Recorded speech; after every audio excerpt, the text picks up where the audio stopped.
آپ صلی اللہ علیہ وسلم کی ولادت کے بعد 7ویں روز آپ علیہ السلام کے دادا عبد المطلب نے آپ کا عقیقہ کیا اور آپ کا نام نامی اس میں گرامی محمد تجویز کیا گیا۔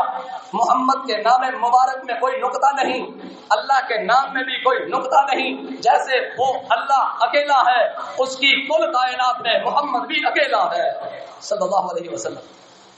جیسے وہ رب اپنی ربوبیت میں اکیلا ہے، وہ کل کائنات کا رب العالمین اکیلا ہے، اسی طرح اس کا محمد وہ کل کائنات میں رحمت للعالمین اکیلا ہے۔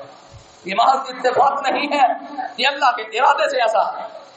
تو بہرحال عقیقہ ہوا، نام محمد تجویز کیا گیا، محمد کے نام مبارک میں کوئی نقطہ نہیں۔ پھر اگر آپ غور کریں گے تو آپ کا نام محمد جب بھی بولتے ہو تو ہونٹ جب ہلتے ہیں، 2 مرتبہ آپس میں ملاقات کرتے ہیں، 2 مرتبہ آپس میں ملتے ہیں، اسی طرح محبت کا لفظ جب ہم ادا کرتے ہیں تو بھی 2 دفعہ ہمارے ہونٹ ہلتے ہیں اور آپس میں ملاقات کرتے ہیں، آپس میں ایک دوسرے کو چومتے ہیں، آپس میں ایک دوسرے سے ملتے ہیں۔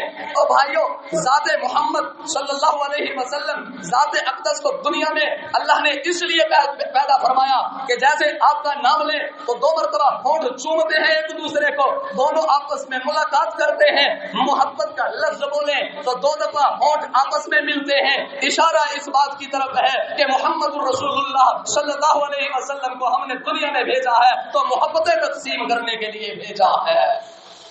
آپ کی آمد کا مقصد محبتیں تقسیم کرنا ہے، آپ کی آمد کا مقصد محبتیں بانٹنا ہے، پیار بانٹنا ہے۔ آپ کی آمد کا مقصد نفرتیں پھیلانا نہیں ہے، آپ کی آمد کا مقصد محبتیں بانٹنا ہے، محبتوں کو پھیلانا ہے، پیار کو پھیلانا